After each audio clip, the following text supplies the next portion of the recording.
Why, hello everybody. So today we're gonna basically tell you about an update on my Elder Science campaign. Basically, if you don't know, I basically made up a way to play Elder Science like a campaign, and basically after 7 months, the campaign has finally ended. And I'd like to update about how is it the story goes on. All right, and also just give you some insight about some personal stories of the game. All right. So first thing I'm going to do, of course, is it started on the 18th of January. I bought the game on 18th of January, but probably I started playing on the 19th of January. The date that I probably finished it, strangely to say, was probably the 19th or 20th of 19th or 20th of July 2013. So basically, about 7 months later, the campaign has finally ended, and we basically some statistics first. All right. We went through 26 characters. There are 24 plus the expansion. So basically, we had two from winning the pandemic slash Cultdemic game. Again, how I included that is I'll put links below into the campaign. And we went through the gods 29 times, and twice the gods were awakened, and the game ended. Now, what happens in the story now is basically that the investigation company has failed, and the gods are now awakened, and now it's like a Cthulhu War situation where the gods are all fighting for supremacy. So, what happens now is I'll play the campaign as per normal, but now instead of stopping the gods from awakening, each time you win, you're putting them back to sleep. And the difference with the Cultdemic games that we play is that when we win Pandemic last time, or Cultdemic, we would add 2 investigators to the roster, which would happen before. Now, with the new storyline, when we win Cultdemic, what happens is we put a god back to sleep. Because, like I said, the Cultdemic means like the world government is helping out the investigation company covertly. Alright, so that's how we're playing it now, the stories. As the storyline carries on. And basically now, I'm going to tell you some personal stories across this 7-month campaign. It was absolutely fun. But first comment is, of course, on the new expansion, Unseen Forces. Fantasy Flight definitely listened to their customers and made it harder. And boy, was Unseen Forces hard. To give you an idea, how we got to go through 29 gods is we played the first one, the base game, with these 9 gods. We beat them. Then after I printed out Dorafo, Daulof, which is a special promo character. And we played through the second campaign, beating Dorof and 9 gods, so that's 10. It's on the 19. Then after we finished the campaign twice. Alright, then after we went through third time, we beat Dolof, and all the base gods. So that's another 9. So it's 19, 20, 21, 22, 23, 24, 25, 26, and 28. And then we went through the new gods. Because actually I wanted to end it and start a whole new campaign, but my brother said, nope, we're going to beat the new gods, add them in. Let's just say that was a bad idea because we didn't get our third medal. Because then basically, I'm not kidding, new expansion basically ended it. We played Swagwai, alright, and we didn't beat him until basically he awakened one time, and then we beat him one time. Then after we played Abhoff, which basically slaughtered us, and he awakened one time and twice because he ended the campaign. So basically all the gods that awakened was here. And to give you an idea about how destructive the new gods are, minus basically 1, 2, 3, 4, 5, 6, 7, and minus 7. Alright, minus 7 of the 26 characters we played. basically the new gods killed the rest. Literally 26 minus 7. That's 119. Literally these four beat 19, killed 19 characters. Just two of them. We didn't even play through, get to touch the other two. Two of them killed 19 characters.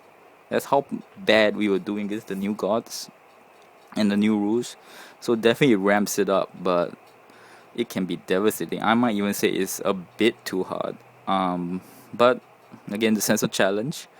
If it gets really too hard, the next time we play over, I might have to tweak the campaign a bit, because I must say, it's a bit depressing when you play Pandemic and you play Elder Signs, and both of them are almost equally as have you a sense of dread that you're not going to win. So strange to say, but it's still a great game. I still think the Unseen Forces is a good add-on if you play if, like for me, you play a campaign and the story goes on. It changes stuff up a bit, makes the game a lot harder. So I don't regret buying it. I still think it's a good buy. So now that we've done that, let us go on and speak about some personal stories of the game. After 7 months, you got so many characters. Like I said, we make our own characters. We don't call them what they are on the cards. So you get really attached to characters. So first one we're going to talk about is, of course, the first two that started it all. These two. Alright, basically these are two that started it all with the first two characters we ever played. And my brother called her Anna Pinkelton, which actually the investigation company is named after. The Anna Pinkelton investigation company their arc of story has ended. And this was her partner, Dan Darrington. I know. Interesting name, right? But basically, strange to say, they both died on the first ever campaign against Hastor. So, notable stories about them, but basically the campaign revolved around their first investigation company. So that's their notable inclusion in this story. The next is, of course, Harvey Walters.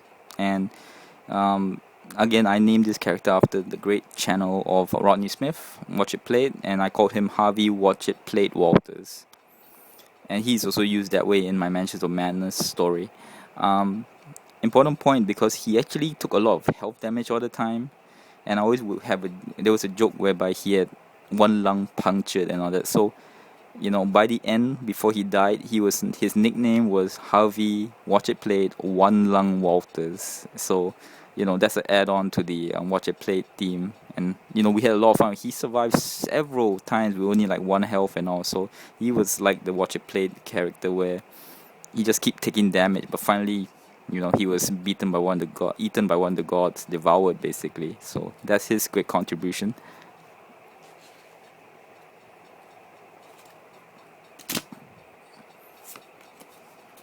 The next is, of course, if you watch my videos, you will know, my brother called him Arnold Rothstein. Now this is the character where when he died, my brother was so devastated. As he died, in fact, in the Mansions of Madness campaign, that basically he, in a way, doesn't play Mansions of Madness that much anymore. But he was the one who was the successor to Anna Pinkelton for the investigation company. And this guy was, I must admit, quite amazing. He many times with one roll saved the entire campaign. Like one time, literally we had a mythos card that said that we needed a common item. If not, a doom token was added, and that will awaken the god. And he literally had a stake. We thought the game was ended. The god was awakened. We were all depressed. And then he was like, oh wait, Arnold Rothstein has a steak. So literally the story goes that he was hungry. He started eating a steak that he got from somewhere, and then he somehow just threw it into the portal, and the portal closed. So great story. Arnold Rothstein, one of the most influential characters in this story, I must admit. And then from when Arnold Rothstein died, basically it was very depressing. And what happened, my brother got really depressed, and then we just replaced his character, and we took this character out, and his name is Montgomery Jack, which is like like Jack Cheese. And my brother was very, like, I was like, what do you name him? And he was like, whatever, I just call him Cheese. and Mr. Cheese became, somehow this legend continues. He took over Arnold Rothstein, but he has the same thing. He basically, we didn't start counting then, but he probably had the most successful continuous wins. I mean, completions of tasks. And basically, he survived up till basically Aboff, and he literally survived all the way to the end. So it was pretty cool. I mean, he did a lot of great things, and his record was, when we started counting, he had 9. He had 9 straight completed tasks in a row, never failing, before he succumbed. And my brother even makes it like he has a cult around him now, like, you know, a fan club, the Cheese fan club. So that was pretty cool. All right. The next one is going to be the guy who, actually, when we started counting, Dexter Drake. I call him David Copperfield. He was the first one at 7. And Sister Mary. Now, in the start of our story, she actually went insane, but she didn't die. She actually went down to like 1 health, 1 sanity, 2 sanity, a lot. So we always said that she had to be sent to asylums and everything. And she's always a bit crazy. And the way she died, amazingly, was with someone had to be sacrificed. You know, basically sacrificed to hold. Basically, had to be devoured. All right, and she was with Mr. Cheese, and so the story goes that she was walking and she had to sacrifice himself, and Cheese didn't want to, so he muttered something, and then he had basically allowed her to walk and be sacrifice herself. So her new nickname after she died was Saint Celestine. I call her Sister Celestine. So that was a good story, and also gives a new dimension to Mr. Cheese. You know, like, you never knew, was he doing this all self-serving and all. You see, the characters evolve as you keep playing, and for the record, if anybody wants to try to beat it, my most successful victories without a failure was 11, and that was the last one that I played amazingly. The last one I played against Aboff. That one was with, I think, yes, Jacqueline Fine. She and Vincent Lee, who we named different characters, but basically she's the one with the most tasks completed without failure, non-stop, and 11. So if anybody has stats, just put them up. I would like to know how after how many months that yours did it beat mine. Again, I just wanted to share, like, how if you beaten the campaign, how you can continue the story, and also I just like to share that on these great stories that I had 7 months of fun. Again, fantastic game. Try it out. If you want to know how to play as a campaign and add other games to it, just look at my videos, or I'll set the links below. Thank you very much. Till next word.